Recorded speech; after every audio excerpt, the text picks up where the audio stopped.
Order! Order! You are an incorrigible delinquent at times. Behave yourself, man! The lords and ladies pass a ruling. The sons and girls go hand in hand. From good stock and the best breeding, paid for by the server class. Queen Elizabeth drives to her coronation. At the Queen's coronation in 1953, the aristocracy of the kingdom assembled. And at the top of the pile were the dukes. Excluding the royal dukes, titles given to the immediate family of monarchs, there were then 28 non-royal dukes. At the sacred moment that the Queen was crowned, they were also entitled to don their coronets.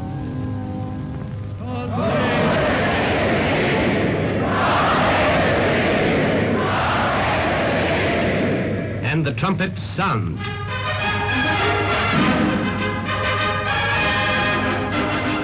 Dukedoms are created by the monarch for reasons ranging from a grateful nation rewarding a major war leader to a king acknowledging his illegitimate son, the title then passing down the generations.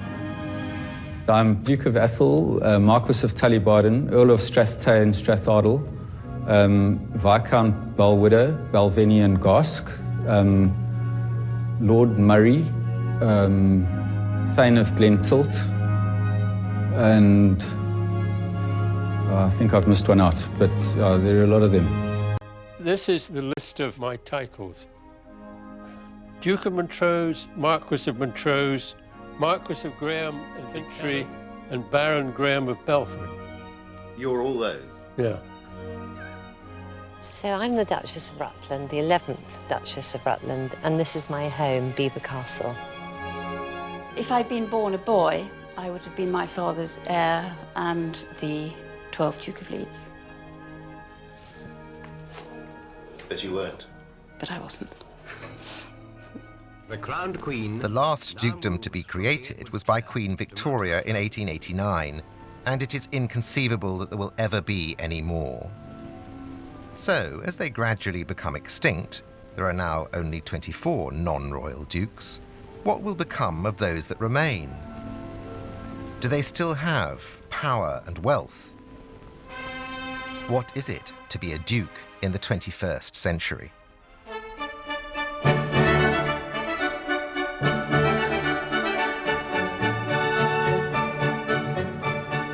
Dukedoms still own in excess of 1 million acres of Britain today. The classic image of a duke's stately pile is Blenheim Palace, home to the Dukes of Marlborough for over 300 years.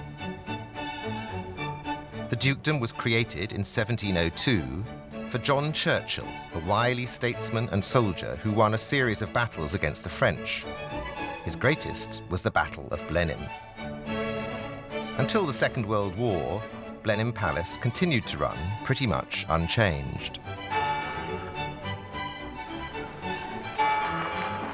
Driving in today is someone who actually lived that Downton Abbey life. She was born Lady Rosemary Spencer Churchill, the daughter of the 10th Duke of Marlborough. No distant car park for her. When her father succeeded to the title, Lady Rosemary was a lively 5-year-old. Right, shall we go along here? There were no pesky red ropes in those days. Yes, this I recollect very well because there used to be a piano here and we had to practice the piano. And there was a dagger under this picture of my grandfather, my grandmother, my father, and the dagger was there so that if there was a fire, that the pictures could be cut out of their frames very quickly and thrown out of the window. But of course this was fascinating for a child. Instead of playing the piano, I used to play with the dagger. I'm not sure if it... Oh, I think it's still there, behind the chair. Well, I don't know if we're allowed to do this, but I think...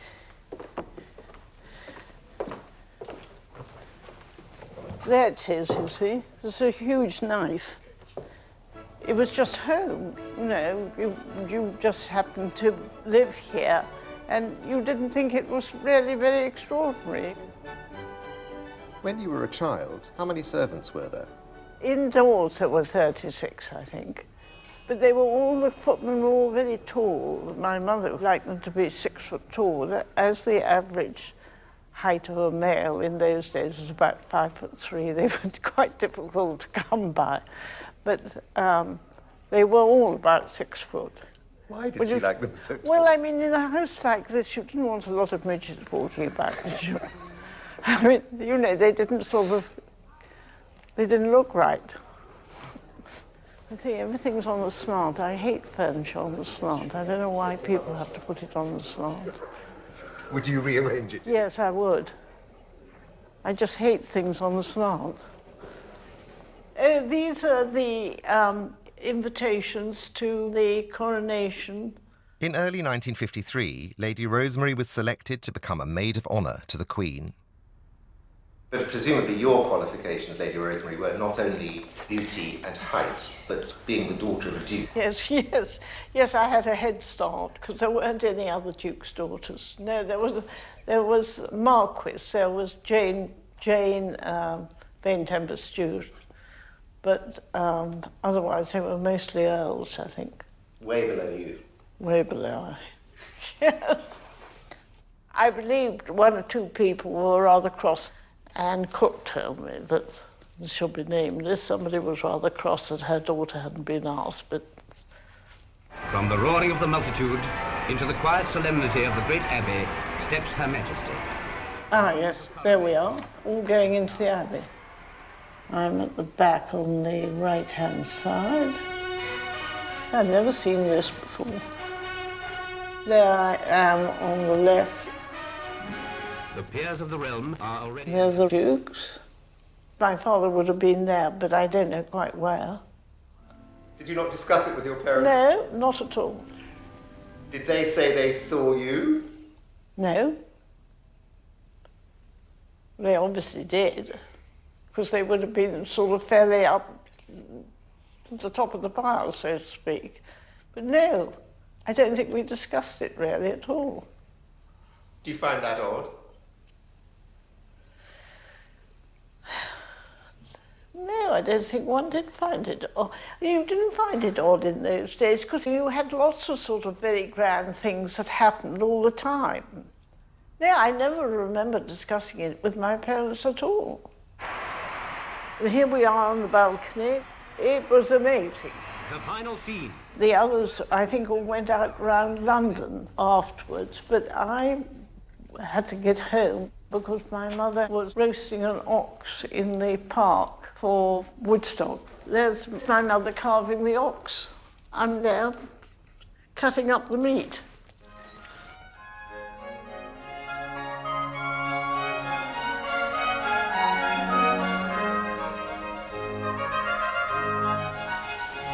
That world has in some ways disappeared. Lady Rosemary's brother was Duke for 42 years.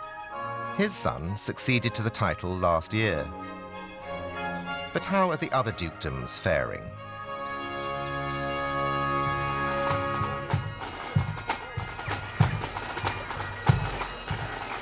Blair Castle is at the centre of a vast ducal estate of over 140,000 acres in the Scottish Highlands.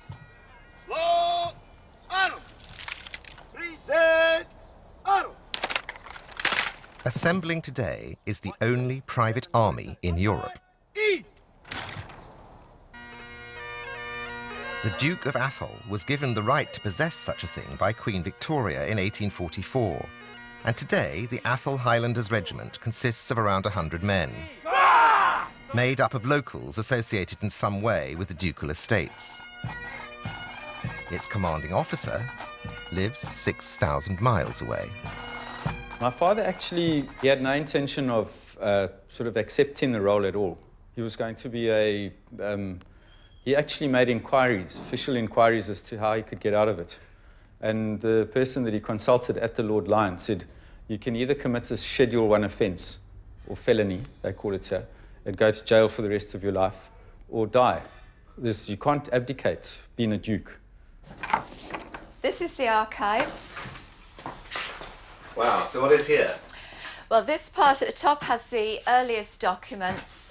There's 40 trunks of land charters giving the Duke title to his estate, but the very oldest is in here. This one dates from 1180.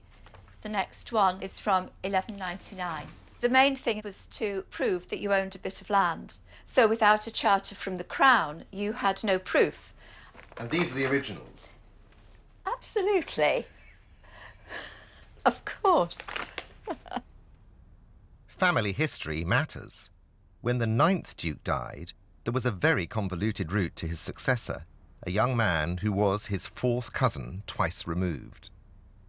We have a very simplified family tree here. So you come down straight from the 3rd Duke, 4th, 5th, 6th, 7th, 8th, 9th, but they have no male heirs, so you have to find the next male heir working your way back. So this was a brother of the 4th Duke. You come down through this line of Georges until you get to the 10th Duke here.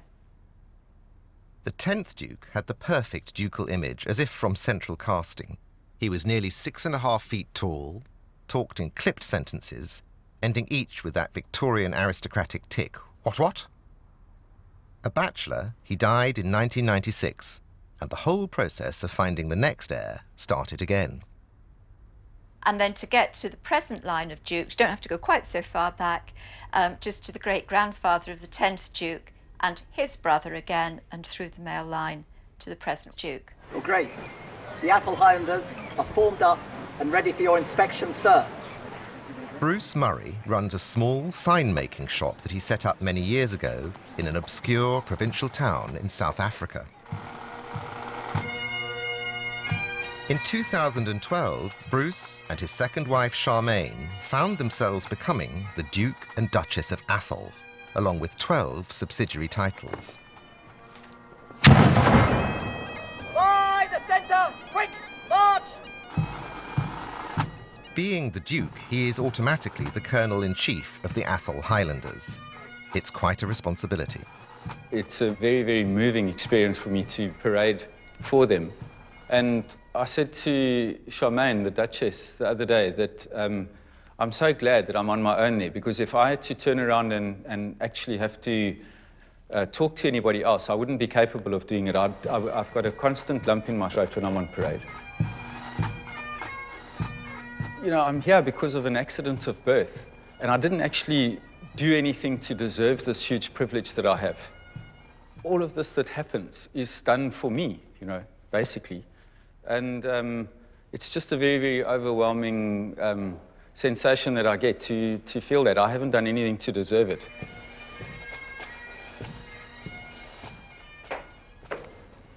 The Duke and Duchess only see the family seat on their brief trip over from South Africa once a year. This is the entrance hall, and it's a collection of firearms and weapons that the Dukes have collected. Just this morning, we were wondering how many of these weapons have actually been used, and it's quite sinister, but it's a wonderful collection. The trouble with grand estates is that, if not well managed, they can run out of money. In the 1930s, the elderly and childless brothers, the 8th and then 9th Dukes, were facing ruin.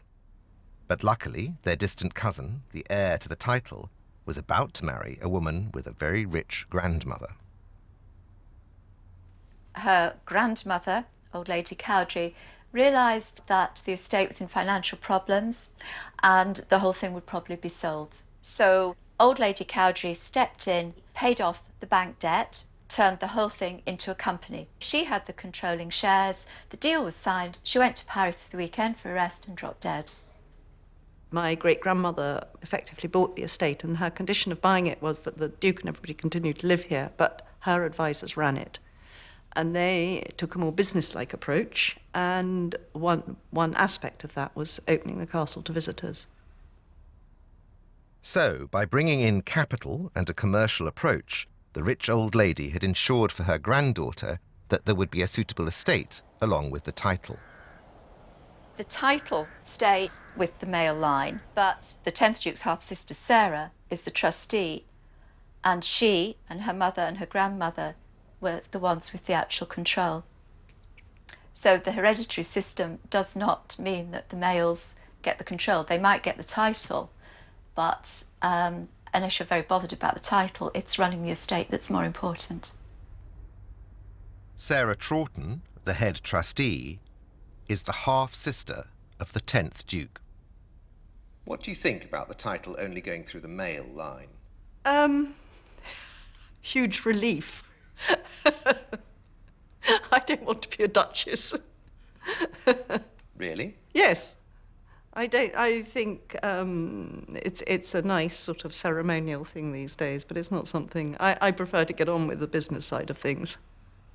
Had you inherited the title in the past, you'd have lived in the castle. Do you ever think about that? When I do think about that, the prospect of managing an enterprise like this absolutely appalls me.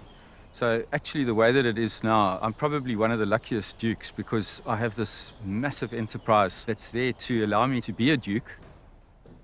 Well, this is a picture staircase showing a lot of my ancestors. It's lovely. I have this family tree. I can know more or less what they looked like. Do you know who any of them are? No. If I look carefully, I might be able to see John, the first Marquis of Athol, the chap in a very peculiar outfit. And this would be James, the second Duke of Athol. Do you see any resemblance between when you look in the mirror? No, there's obviously a little bit of DNA in there somewhere, but I don't think I look like him. The Duke's sons, the Marquis of Tullibardine and Lord David Murray, are officers in the Athol Highlanders. We are soldiers, though, so in a real army. So, in theory, we could sort of gather the men and go to war if we wanted to. Maybe not in this day and age. I don't know how effective we'd be. Do you regret you're not in a position to live here? It's a very difficult one to answer because obviously I'm African and I always will be. But honestly, no. And I think it's just quite special that we can have the African side as well as the Scottish side. So we have the best of both worlds.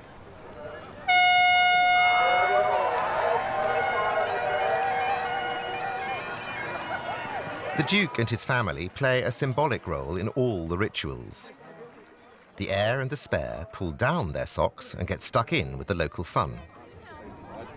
Just a bayonet.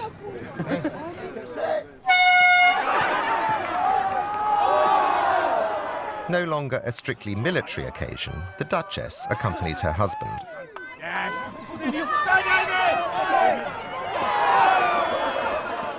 But even at full speed, suitable respect is shown to the Duke.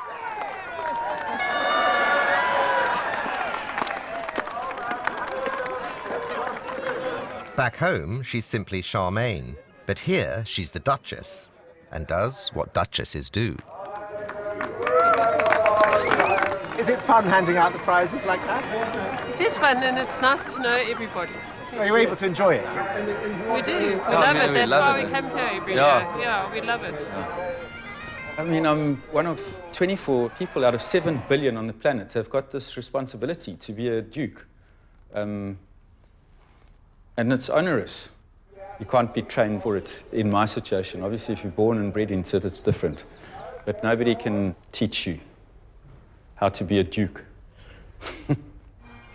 This new South African line of long-distance Dukes of Athol came about because the dukedom can only go through male heirs.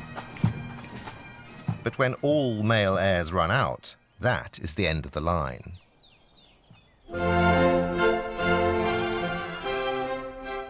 Well, there are some books, a couple of books in here. So where does that leave Camilla Osborne, whose father was the Duke of Leeds, a dukedom now extinct?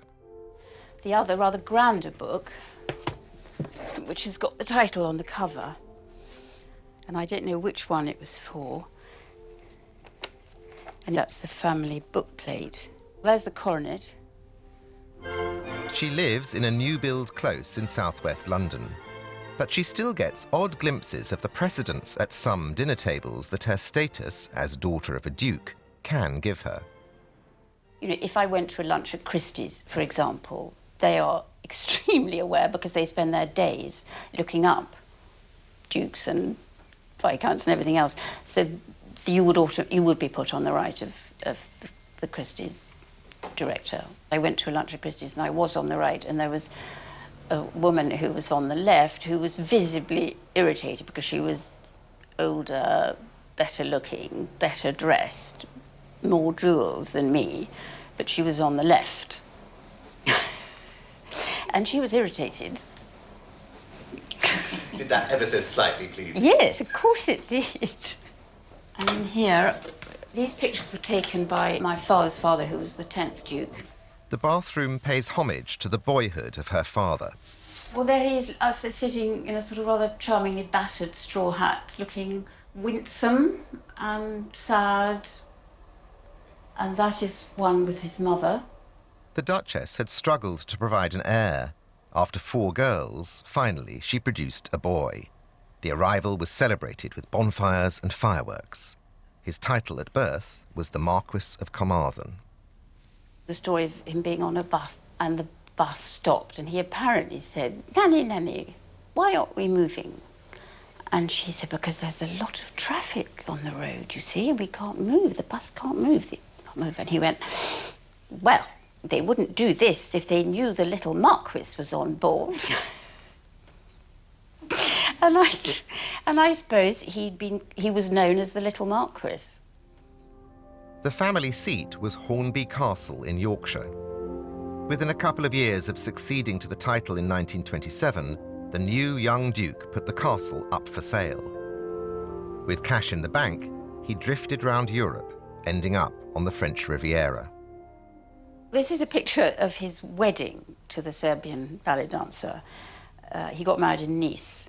There is the bride, who's looking pretty satisfied. My father, who's looking understandably apprehensive and nervous, because there is his mother, who appears to be wearing her gardening clothes and certainly a gardening hat. She's looking as if she cannot really believe that her only son and heir is marrying the Serbian ballet dancer. The marriage to the Serbian ballerina ended when she went off with an American millionaire. The Duke remarried and they had a daughter, Camilla. To avoid heavy English taxes, they moved to Jersey. He was probably bored, bad-tempered, miserable at being made to live there. My mother was much younger, and she met and fell in love with a young, good-looking Guards officer who was in the Coldstream Guards, with the result that she left me and my father. My stepfather had to leave the army, and apparently his commanding officer said, "Well, Lawrence, this is jolly sad, isn't it? I mean, you know, chorus girls are one thing, but I'm afraid duchesses are quite another." Within minutes, a young woman had got her tabs on the newly available Duke. She was terribly tall. She was nearly 6 foot, so she was bloody frightening as well. Why do you think she married your father? Do you think the title had... Oh, yes. I think it had an enormous amount to do with it. But looking back, I mean, she wanted to be a duchess. What do you think about your resemblance to him? Oh, I love looking like him. I do, yes. Well, it's such a link, isn't it? My stepmother, in her less than generous moments, said it was a great shame that I looked so like him. I was 12 when he died. I was at boarding school and they'd summoned me back, but I wasn't allowed to say goodbye to him. I didn't see him before he died. There was a funeral which I wasn't taken to, and she knew under the terms of the trust that she couldn't inherit anything other than his personal possessions. And she was obsessive about money. But I remember her going on and on to a friend, and this friend saying, "Oh, Caroline, you know, I do think perhaps you could stop now, because it's really not very nice for Camilla to listen to all this. Oh, well, she'll be all right, because she's got the money." And I was, what, 13 or something at the time. On her father's death, the title went to a distant cousin living in Rome, Sir Darcy Osborne, a former British ambassador to the Vatican. He was in his 70s and a bachelor, and when he died just 6 months later, the Dukedom of Leeds became extinct. My father, if he'd still had the place in Yorkshire, he'd been like Bedford or Devonshire, or those that have got a purpose, which is what I'm trying to say. I think it gives you a purpose. And I think maybe that's why he wasn't a happy man, because he had absolutely no purpose in his life, except getting through the day by going to the cinema or going to the tailor or having the third Pernod. That was his life, actually. When Hornby was sold, the coronation robes were under a bed, so they were sold. But what remains are the 3 coronets. The ducal coronet, the duchess's coronet, and the marquis's coronet. And that, you see, apparently you kept your sandwiches in there during the coronation. Because you were there for hours and hours and hours. So you would just have that on your head. Actually, that feels quite comfortable. It rather suits you, I have to say. I appreciate enormously what I've got. But I think maybe, like my father, if I hadn't had it, I would have had a happier life, or a more fulfilled one. I mean, when you read death announcements, don't you? You read them and it says, after a life well lived, or after a fulfilled life. And sometimes in my more gloomy moments, I think, yes, I wouldn't say that.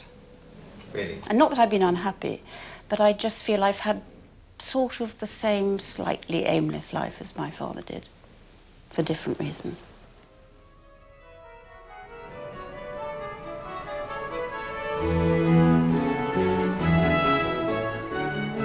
The Dukedom of Leeds had been created for a crafty Yorkshire politician who had helped bring William and Mary to the throne in 1689. The Dukedom of St Albans was created for less elevated reasons. Simply for the bastard son of King Charles II and the celebrated actress Nell Gwynn. The family seat for many years was Bestwood Lodge in Nottinghamshire, but that is long gone.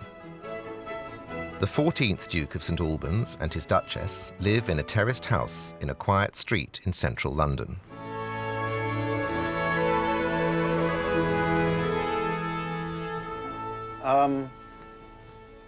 Well, he's the 10th Duke, and he's the same chap as that. And he was the good Duke, the 10th Duke. Was the last person to make a speech in the House of Lords until I did it. Oh, really? 127 years later.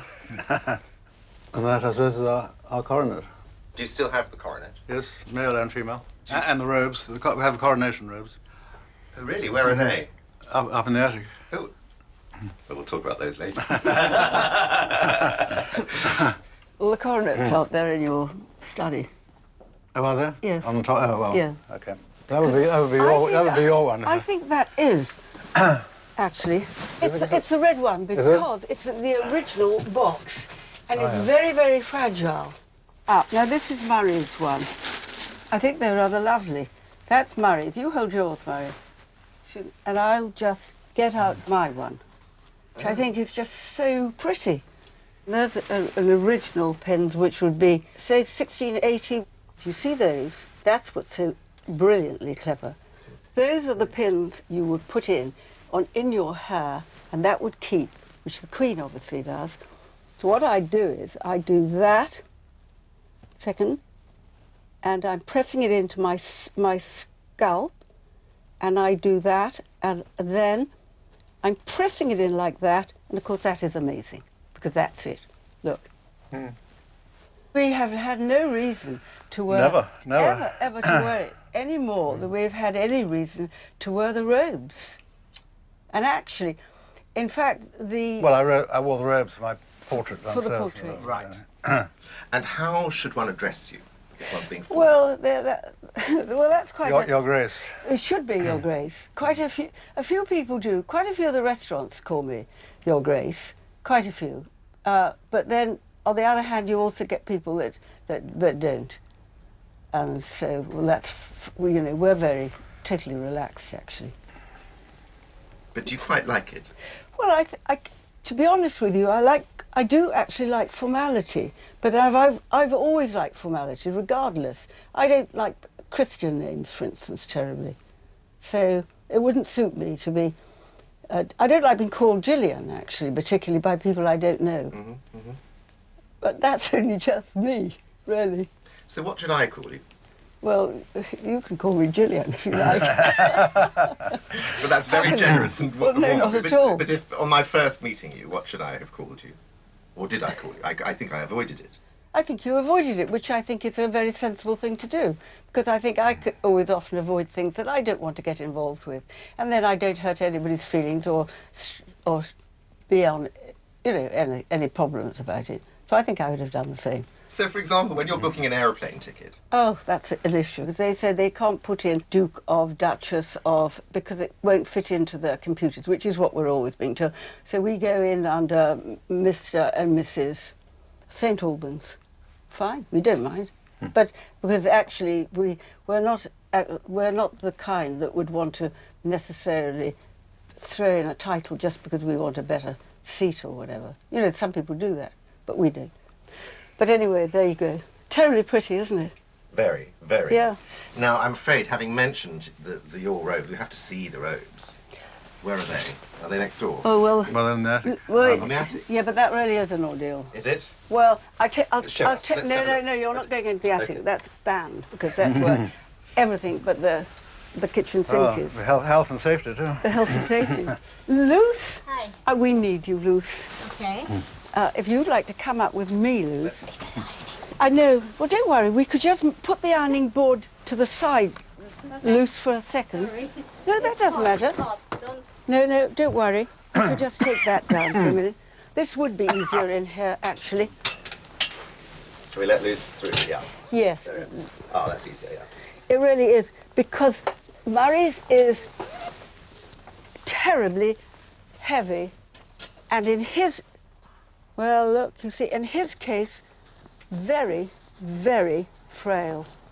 In fact, Show what it seems to be molting a little bit. yes, it is. It's molted tremendously. As long as the moths haven't got in it. The ermine is looking very unhappy.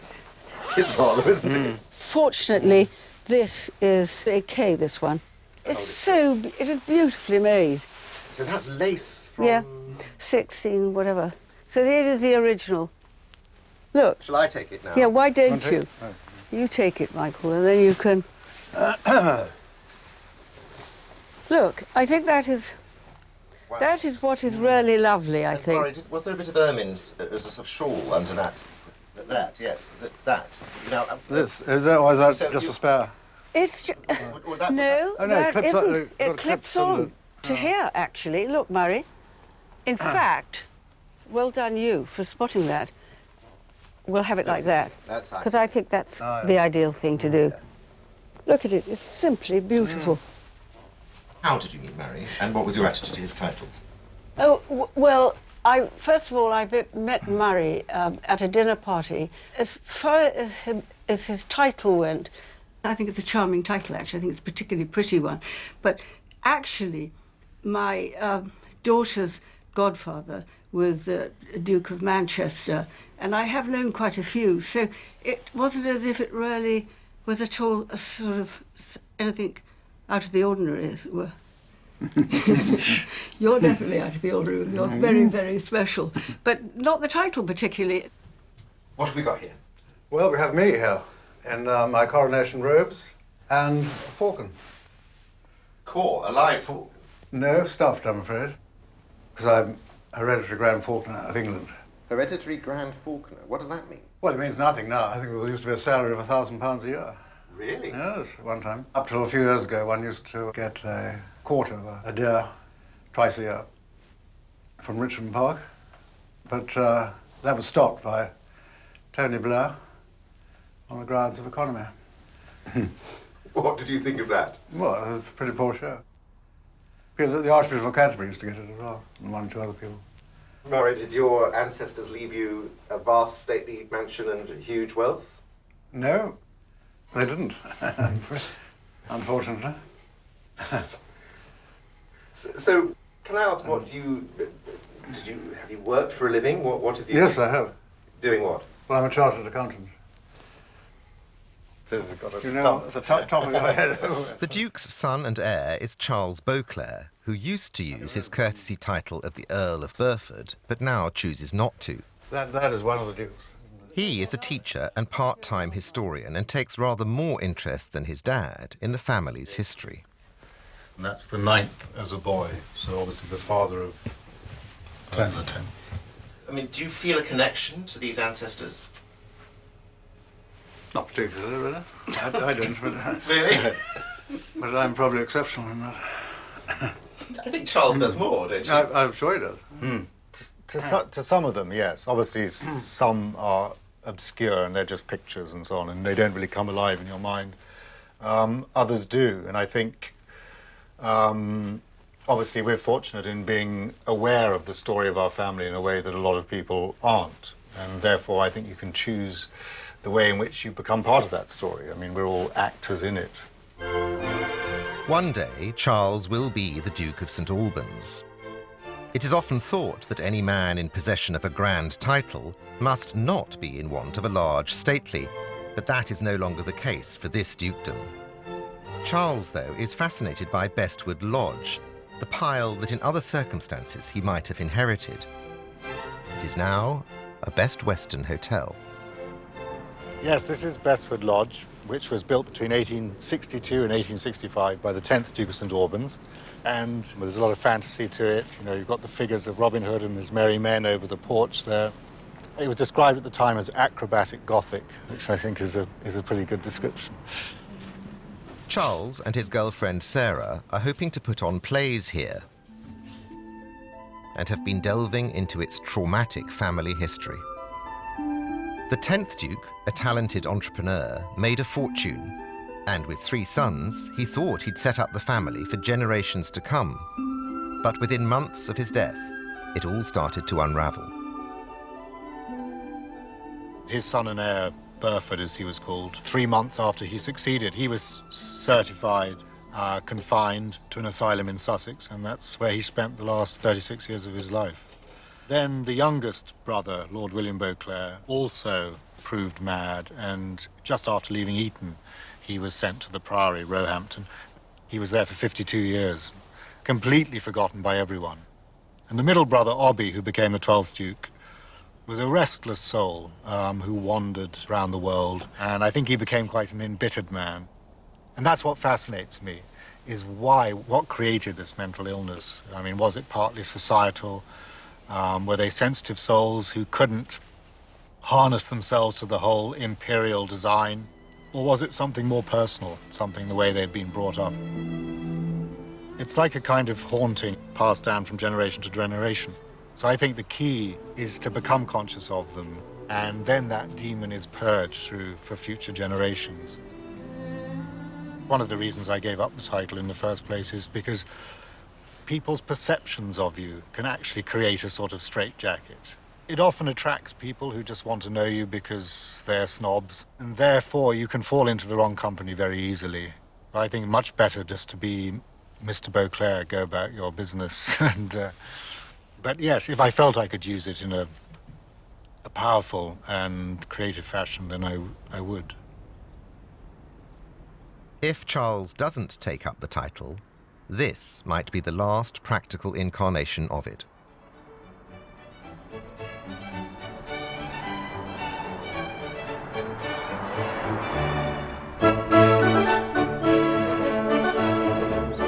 The Dukedom of Rutland was created as the result of a very pushy mother who demanded of Queen Anne that her late husband's military heroism be rewarded, making her son-in-law a duke. This tradition of strong women has continued.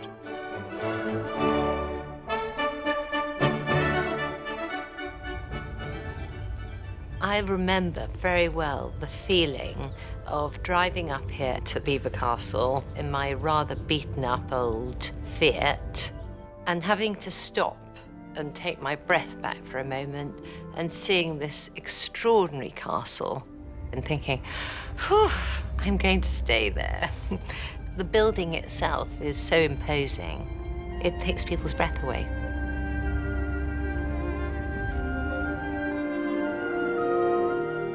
Emma Watkins was a farmer's daughter from Wales when she met the then Marquis of Granby, heir to the Duke of Rutland, owner of Belvoir Castle, at a dinner party. Within a couple of years, they married, and she became the Marchioness. When her father-in-law died, her title changed. The upgrade to Duchess, how much of a difference did that make? To me, well, it makes a difference to others because they perceive you as a Duchess, and suddenly, you know, to many people, bearing in mind there are so few of us in the country, it is all quite, whew, a Duchess, you know. She might be sitting up in an ivory tower with a sort of crown on and quite old and quite scary. We're in our private rooms here, and these are the rooms that are not open to the public 24/7, and so they're areas where we can have some space. And out here is our private terrace, which is, I suppose it's our back garden in a sense. And as you can see, we've got our swings and our dog kennel, our 5 dogs. In marrying Emma, the Duke found someone with whom to start a family, who also turned out to be a determined and energetic estate manager. But 3 years ago, the marriage ran into difficulties. With over 300 rooms at their disposal, they came up with a relatively simple solution. He lives in one tower and delves into the family archives. She lives in another tower and, as chief executive, runs the place. Morning. Morning, everyone. 7:30 a.m. and the senior staff assemble for Her Grace's weekly meeting. Debbie? Morning, Your Grace. We've got 4 sign-ups in the next 2 weeks. It's a bit like when the king dies, long live the king. When the duke dies, long live the duke. And there was an amazing moment that will remain with me forever when my mother-in-law, there was a large black tin of keys, enormous great keys, and she handed me the box and said, good luck. But actually what we've got to do is address where it fell down. And so I spent the week, and there wasn't one room that I hadn't managed to get into, so you have to kind of know what it is that you're taking over. I'm now going up onto the roof. I'm meeting our architect. And in a moment, you're going to see why it's called Belvoir. Beautiful castle, beautiful view. They were Norman French, the Manners family, and they couldn't really pronounce beaver, so they called it Belvoir because of the beautiful view. Let's go and see if my architect is down here. Peter? Oh! I'm on a different roof to you. So how do I get out to that one? You come up the spiral stair, obviously. Yeah. Yes. Across and through the Middle King's room. Middle King's room. I'll be with you in 2 minutes. Pop down here and find the right roof. Hi, Peter. Where it bubbles. Yeah, that's right. That's all the corrosion building. So that's building up underneath. So what problems does that create underneath? It just makes the lead thin. Right. How old is this lead? It's as old as the building, getting on for 200 years. There's a little mark here, 1883. Wow. You can see what it is. It's a little man riding a penny farthing. Yeah. So what sort of price are we talking about to have this re-leaded? It would use up an entire year's budget. So about 100,000. And that's just one section of the 2 acres of roof. Looking after the future extends beyond mere buildings, of course. The Duchess took her duties seriously, and after 3 daughters, produced 2 sons. Well, obviously, it's very important that you have a boy, because boys carry the title, and everything is entailed here at Belvoir, so everything goes with the title. There is definitely a feeling that I better have a boy. The one that struggled most probably was darling Hugo, who at 4.5 said, Mum, when Charles dies, do I become the Duke? I said, Charles isn't going to die and you will never be the Duke. But he sort of gets it now. I think as long as you're very, very clear with children from the outset about how it works, there's no confusion. In the magnificent Elizabeth Saloon, there's a photo shoot for Country and Townhouse magazine. It's black, you won't notice the bulges. The 21st century Duchess is conscious of the need to market the place. And with its Midlands location, she especially targets the lucrative Asian wedding business. There is, after all, a certain Bollywood over-the-top quality to the decor. Looking across out the window? Today, selling it as a family home are all the female members. You look gorgeous. As daughters of a duke, they take the courtesy title of Lady along with the family name. Lady Violet, Lady Alice, and Lady Eliza Manners. Do you ever think, as the oldest, about not being able to inherit? I wouldn't want to break tradition, actually. I think, for me personally, I think in years to come, I think it'll be welcomed, and I think it should happen that you know, the elders should be allowed to inherit. But I'm quite happy that it hasn't changed for me. You know, my brother, I think, he's got broad shoulders and he'll be able to carry the weight properly, I think. So, genuinely no tinge of... No tinge, not at all. I mean, I have been asked a lot, and I really, really am just so lucky to have been able to enjoy it. Did you play in this sort of room when you were kids? Yeah, definitely. This was our Halloween party special. This room was for Halloween parties. We came out with the most amazing game called Runner. So it was literally, there was no structure to it. You would just chase each other around until you caught each other or found each other, or someone got really lost. For inheritance tax reasons, the castle has to be open for a certain number of days. We renegotiated with the government. We looked at reducing our days that were open to the public. I took the business right back to its roots, really. The Duchess got the open visitor days down to around 30 a year and replaced them with high-income, upmarket shooting parties. I looked at bringing people in to come and shoot here from all over the world, to come and stay in the castle, to be waited on and looked after as they had been 200 years ago. In the 15 years since she took over, the Duchess has transformed the 16,000-acre estate. She got rid of large numbers of employees and reordered priorities. I think, Nick, your family have been here for how many generations? Hundreds of years. I mean, the best part of 50 years I've been on this estate, on and off, and I've just seen a total change. What happened? Well, I made them all redundant. Well, I don't know about that. I'm not going to go down. Well, I did. It wasn't that anyone was wrong. It was just, for me, it was just that people became accustomed to it the way it was. And... So what did you do?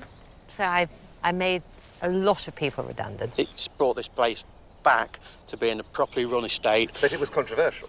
Yes, it's controversial, yeah, they're definitely. But change is going to be controversial.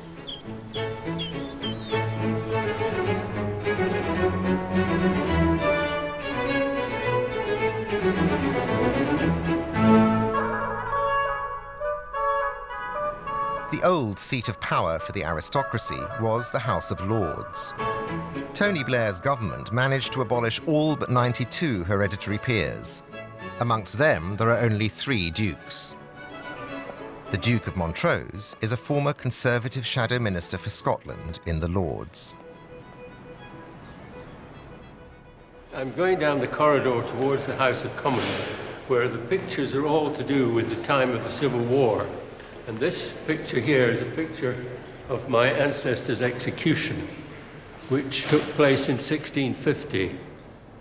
The Duke's most famous ancestor, the first Marquis of Montrose, led the army for Scotland and then switched allegiance to the English throne. But he was finally defeated and captured and taken to Edinburgh, where he was hung for 3 hours of a gibbet and then cut down and dismembered, and his limbs sent and hung on the gates of all the main cities of Scotland. I mean, our family has been involved in most of the events that have defined Scotland and its battles with England, one way or another. We then go on to the 4th Marquis, who, as President of the Council, he supervised the signing of the Act of Union, and that's his picture there. As he had been instrumental in getting Scotland to join with England in the Act of Union, a grateful king created for him a dukedom. and the 4th Marquis became the 1st Duke of Montrose. And then you get my grandfather, who's the 6th Duke. He joined in the early stages of the Scottish National Party when what they were looking for is pretty much what we've got now, which is a devolved assembly within Scotland. As well as his duties in the House of Lords, the Duke is a working hill farmer. What have you seen? A sheep on its back. I hope it's not dead. It's still heavy in lamb.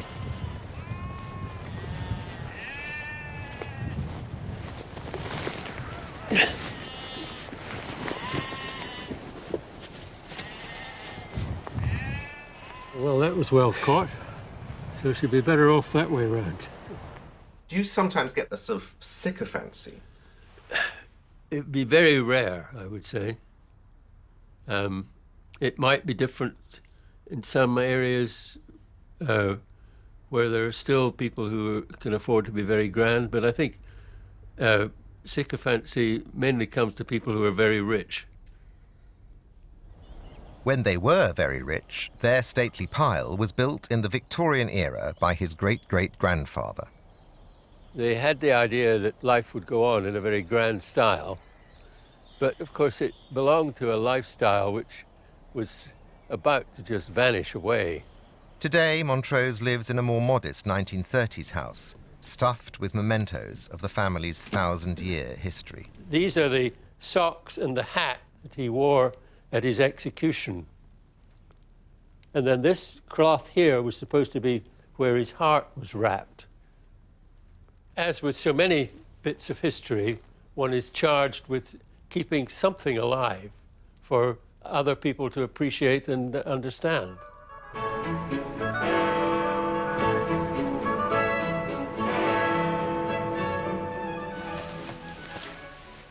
So that's it.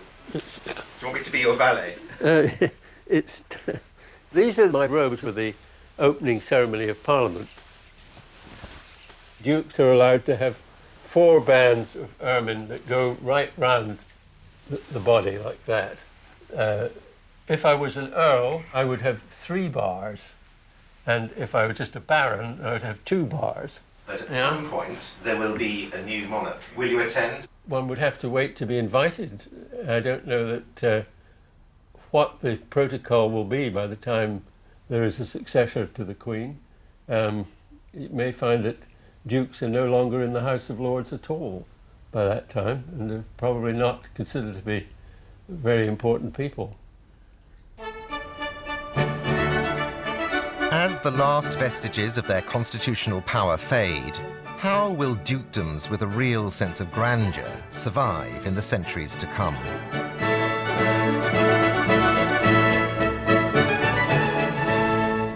This year, Blenheim Palace will have 700,000 paying visitors tramping through its very grand doors. James, formerly the Marquis of Blandford, only recently became the 12th Duke of Marlborough. He had a sticky time in his early life. A publicly documented drug addiction and a passion for fast cars hardly prepared him for the now professional business of running such a vast estate. Today, he will open a vintage car event. Hey, Casper, come on. How are you? And Andrew, do you know what he does? He organises the whole event. Which one do you drive? Your daddy drove that about Yeah. a month ago. All the way around the palace grounds. Look, it's a pleasure you allowing us into your home. Don't be It really silly. is. It's an honour having you here. It really is. The Duke's sister is Lady Henrietta Spencer Churchill. Hello. Their father was the last Duke to live full-time in the private quarters. So this is the butler's pantry. This is, again, on the private side. You'll get your bearings in a minute, but if you went through that door, you would end up on the public side. So what's here? What are we looking at? This is our bar. You know, when we have guests, this is where either they help themselves to drink or the butler helps them to drinks. Faux books. In here, there's a behind the scenes, the cupboards. And then this is a sort of service staircase which goes all the way up. Can I have a peek? You can. Not very interesting, but... So that goes down to the basement level, the lower ground, and then actually if you go all the way up, you can get into one of the towers, which of course is where we spent a lot of time as children because it was much more fun going to all the places you weren't supposed to be. Well, this is family dining room. As you see at the moment, the table is set, for 8 people. If it's just en famille, we actually have a round table, or just a small table in the bow part of the window here. The family sitting room. So it's really our telly room too. You know, it's actually, as you can see, very cosy, although probably fairly large proportions. As early as the late 19th century, the financing of an estate like this became a huge issue. In the case of Marlborough, there was then a relatively simple solution. The 9th Duke was very much told he had to marry an American heiress. It was, as you know, very much an arranged marriage between Consuelo Vanderbilt, who came with a large dowry, and it's really thanks to her and the Vanderbilt money that the house is in such good shape today. He sort of, I think, bit the bullet and said, right, I've got to not necessarily marry for love, but for the love of Blenheim, and they duly got married, produced the heir and the spare. She always referred to her 2 sons, and it wasn't a particularly happy marriage. And in a funny way, it's probably easier today to make it work than it would have been in the past. Why? Because it's run like a business, so we have a lot more opportunities, to make money in order to keep the upkeep of the house. Whereas before, you were perhaps relying just on farming or, investments. Now it's Or actually... American millionaires. Or American, exactly, yes. Well, we might have another one of those, you never know. It might be might be China or somewhere next time. James has slotted into the role. Things are really carrying on just as normal. My lords, ladies and gentlemen, it's my very great pleasure on behalf of my wife and my family to welcome you all here today for this inaugural Salon Privé event at Blenheim. The Duke presents the public face of Blenheim, now owned by a trust and run by a professional team. Well, I was very fortunate to be appointed in early 2003 as the first chief executive at Blenheim, and that was really the Duke at the time and the trustees decided that this was a time to really commercialise the business and to really get a grips with everything that Blenheim had to offer and really drive the business forward. How does it work hierarchically? Who's in charge? Well, obviously the Duke is resident in the palace. It's very much the home of the Duke, the home of the Dukes of Marlborough, currently the 12th Duke of Marlborough. I report into a board of trustees who work very closely with the Duke. So really above the Duke and above me is a board of trustees. My operations director. Have you ever seen the palace from above? Only when I went up and re-gilded the balls on the top. Did you? Was that fun? Yeah, hard work. Is it gold? Yeah, it's gold leaf. If you put gold paint, it comes off every year. When did you do that? Were you the Duke, or was it before? No. Heather, when was it? It was over 20 years ago. Yeah. I'm going inside. Thank you so very much. much. Nice. Bye-bye. What do you think of the hereditary principle? I think it's part of our DNA. I think it's part of the heritage of this. I think what makes us special. We're the envy of the world because of places like Blenheim, and the heritage and the private historic houses are utterly unique. But I think the real jewels are the ones that are in private ownership, because there you've got the love and the sweat and the dedication of a family over generations to keep their end up, if you like, because no incumbent wants to be the incumbent that doesn't hand on in a better condition than they received it in. In the 21st century, dukes may be a dying breed, but splendid heritage or privileged anachronism, their survival is sure to be a magnificent struggle for generations to come. Rising up to break this thing, from family trees the dukes to swing, just one blow to scratch the itch, the laws made for and by the rich. It would be easy, so easy.